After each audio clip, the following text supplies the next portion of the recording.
پھر نوجوان جب کوئی ہو جاتا ہے تو اس کی سوچیں جوان ہو جاتی ہیں. نوجوانوں سے معذرت کے ساتھ نبی پاک علیہ السلام نے نوجوانوں کی حکومت سے پناہ مانگی.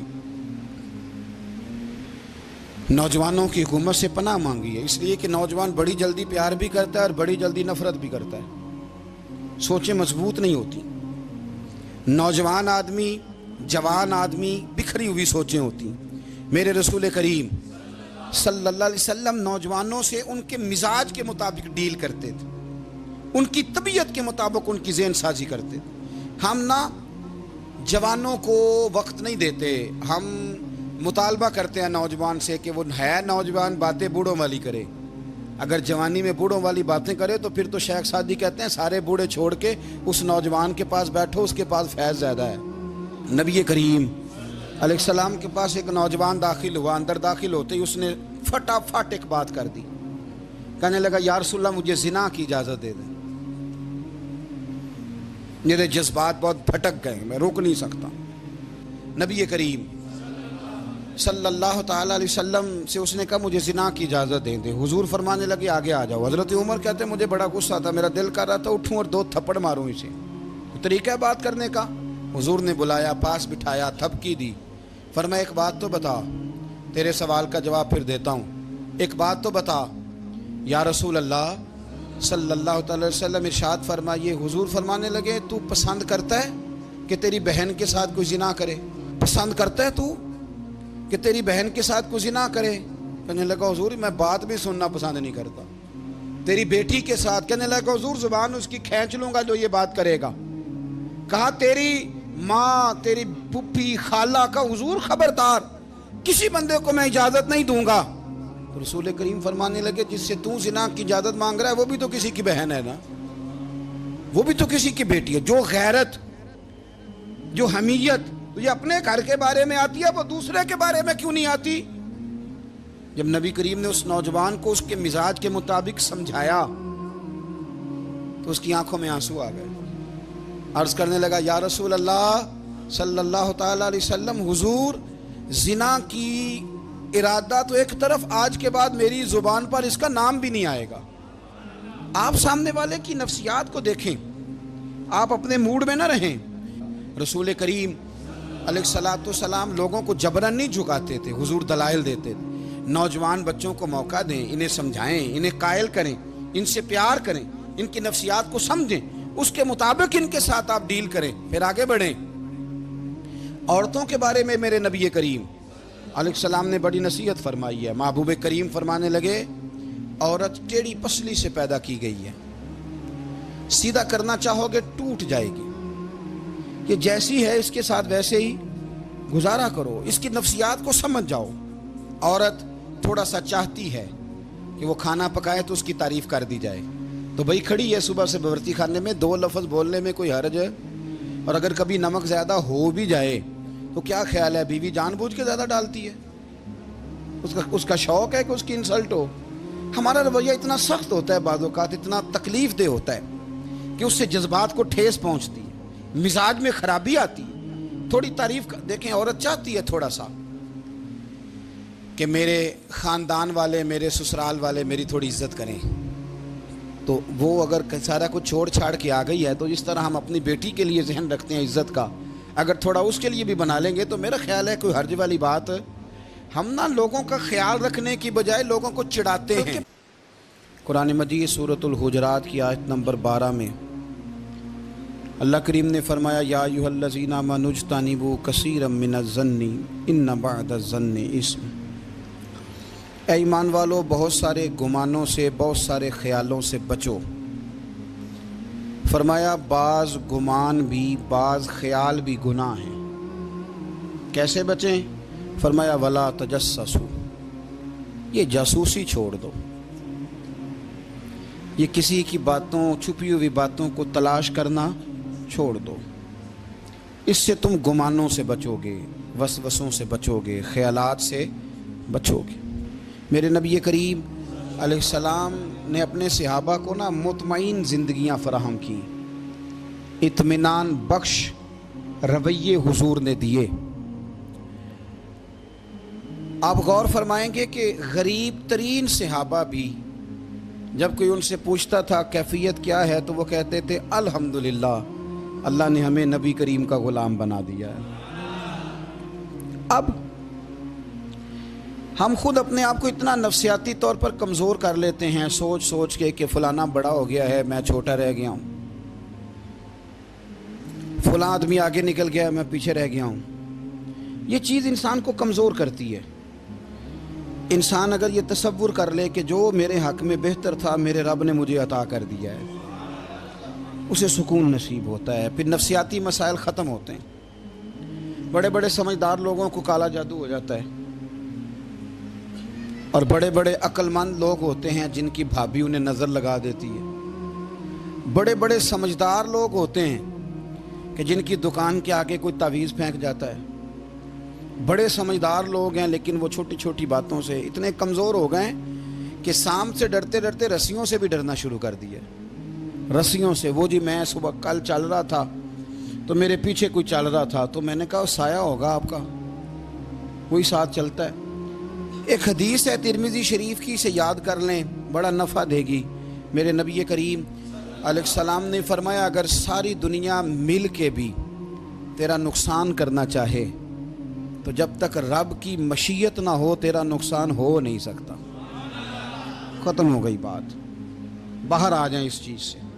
اور فرمایا سارے زمانے کے لوگ مل کر تیرا نفع کرنا چاہیں تو جب تک اللہ نہ چاہے وہ تیرا کوئی نفع کر نہیں سکتے۔ نقصان بھی اللہ کی مشیت پہ ہے، نفع بھی اللہ کی رضا پہ ہے، تو پھر آپ بلا وجہ لوگوں کو دیکھ کر ٹینشن کیوں لیتے ہیں؟ میرے نبی کریم علیہ السلام کی پوری حیات مبارکہ میں آپ کو شکوہ نہیں ملے گا کہیں بھی۔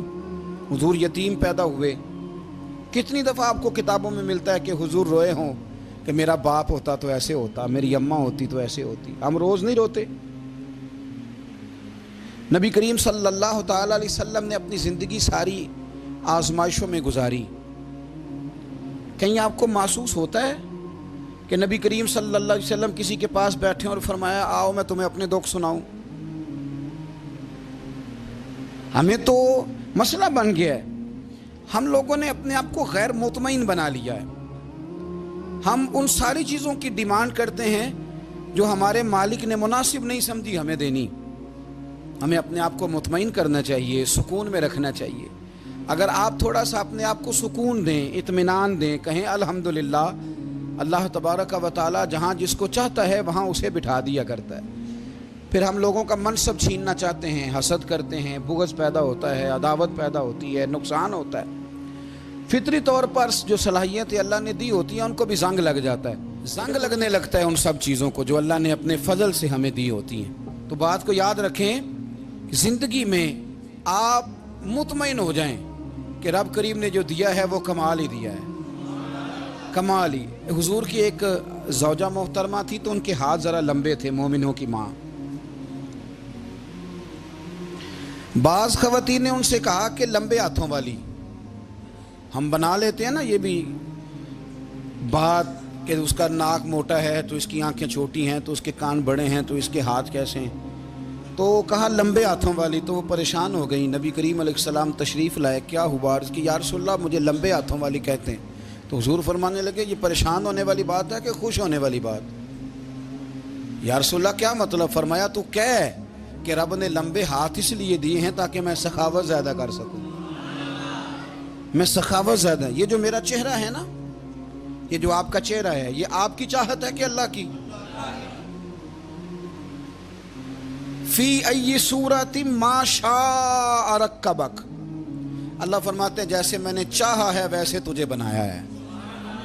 تو اگر میرا موٹا ناک، میری چھوٹی آنکھیں، میری بڑی آنکھیں، میرے چپٹے کان، یہ میرے تو نہیں، یہ تو میرے رب کی چاہت ہے۔